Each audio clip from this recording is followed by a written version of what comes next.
ناظرین، آج دنیا میں موجود لمبے ترین انسان کا قد بھی 8 فٹ 11 انچ ہے، لیکن قدیم صحائف، روایتوں اور تاریخ میں ایسے انسانوں کا ذکر ملتا ہے جو پہاڑوں جیسی بلند قد و قامت رکھتے تھے۔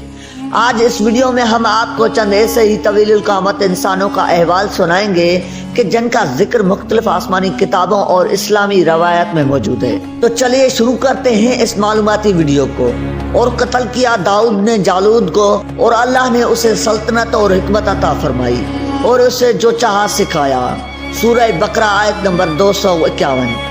قرآن مجید میں مذکور جالود نامی یہ شخص فلسطین میں آباد بربر قوم کا بادشاہ تھا۔ جالود بہت ہی قد اور نہایت ہی طاقتور انسان تھا۔ انجیل کے مطابق یہ جو ٹوپی اپنے سر پر پہنتا تھا، صرف اس کا وزن ہی 300 رطل یعنی 150 سیر بنتا تھا۔ مفسرین لکھتے ہیں کہ حضرت داؤد علیہ السلام جو اپنے اسرائیل کے ایک نیک دل بادشاہ تھے، آپ اللہ کے حکم سے قوم بنی اسرائیل کو لے کر جالود سے جنگ کے لیے نکلے، لیکن جب جالود نامی یہ دیوہوئل انسان ان کے سامنے آیا تو قوم بنی اسرائیل اسے سخت ہراسان ہوئے اور ڈر گئے، اور کوئی بھی شخص ان سے مقابلے کے لیے سامنے نہ آیا۔ تب بنی اسرائیل کی بادشاہ طالوت نے اپنے لشکر میں یہ اعلان فرمایا کہ جو شخص جالود کو قتل کرے گا، میں اپنے شہزادی کا نکاح اس کے ساتھ کر دوں گا اور اپنے آدھی سلطنت بھی اس کو عطا کر دوں گا۔ یہ فرمان شاہی سن کر حضرت داؤد علیہ السلام آگے بڑھے، جو ابھی بہت ہی کم سن تھے۔ غربت اور مفصلے کا یہ عالم تھا کہ بکریاں چرا کر اس کی اجرت سے بھی گزر بسر کرتے تھے۔ جب جنگ شروع ہوئی تو حضرت داؤد علیہ السلام نے راستے میں ملنے والے تینوں پتھروں کو اپنے گوبن میں رکھ کر جالود کو اوپر پھینکا، اور یہ تینوں پتھر جا کر جالود کی ناک اور کھوپڑی پر لگے اور اس کے پیجے کو پاش پاش کر دیا۔ جالود کے قتل ہو جانے سے اس کا لشکر بھاگ نکلا اور قوم بنی اسرائیل کو فتح مبین حاصل ہوئی۔ وعدے کے مطابق طالوت نے حضرت داؤد علیہ السلام کے ساتھ اپنی لڑکی کا نکاح کر لیا اور انہیں آدھی سلطنت کا بادشاہ بنا دیا۔ 40 برس بعد جب بادشاہ طالوت کا انتقال ہوا تو حضرت داؤد علیہ السلام پوری سلطنت کے بادشاہ بن گئے۔ سلطنت کی سانس ساتھ ساتھ اللہ پاک نے آپ کو نبوت سے بھی سرفراز فرمایا۔ ناظرین، اوج بن انق کا ذکر توریت کے علاوہ دیگر بہت سی مفسرین کی کتابوں میں ملتا ہے۔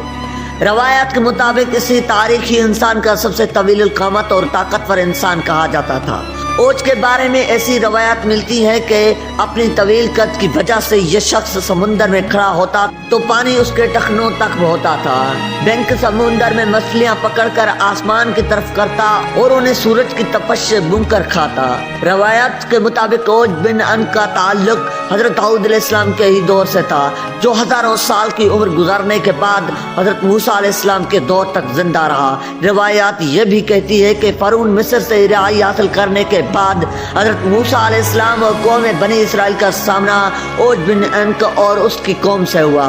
بنی اسرائیل اوج کی طاقت سے اس قدر مرعوب ہوئے، انہوں نے اللہ کا دیا ہوا حکمی جہاد ماننے سے انکار کر دیا اور حضرت موسیٰ علیہ السلام سے کہا کہ ہم ساری عمر وہاں نہیں جائیں گے، اے موسیٰ تو جان اور تیرا رب دونوں جا کر ان سے لڑو، ہم تو یہیں بیٹھے رہیں گے۔ اس بات پر حضرت موسیٰ علیہ السلام نے ان کے لیے اللہ پاک سے دعا کی اور یہ قوم اگلے 40 سال تک جنگلوں اور ویرانوں میں بھٹکتی رہی۔ بلاخر جب قوم بنی اسرائیل اوج بن انق کے شہر پہنچی تو اوج نے چاہا کہ وہ اپنے چونٹیوں کی طرح مسل دے۔ تب حضرت موسیٰ علیہ السلام نے اپنی عصا کو اوج بن انق کے نکٹے پر مارا اور شدت درد کے باعث سے وہیں ہلاک ہو گیا۔ ناظرین، قوم عاد ایک قدیم عربی قوم ہے جس کا ذکر قرآن مجید میں مختلف مقام پر کیا گیا ہے۔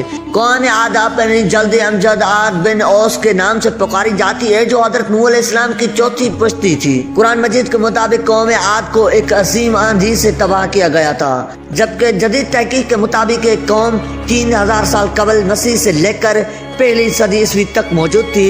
انہیں ہزاروں سنتانوں والی شہر کی قوم بھی کہا جاتا تھا۔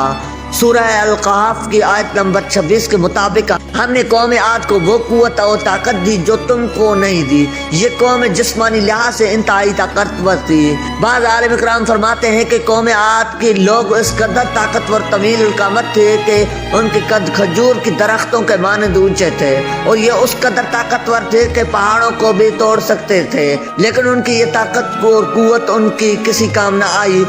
بت پرستی اور شرک جیسی برائیوں میں مبتلا ہو کر اس طاقتور قوم نے اپنی دنیا و آخرت دونوں برباد کر لی۔ نیفلیم طوفانی نوسی قبل ایک دیو قامت قوم نیفلیم کا تذکرہ حضرت ادریس علیہ السلام سے منسوب کتاب بک آف اینوک اور بک آف جبلی میں بھی ملتا ہے۔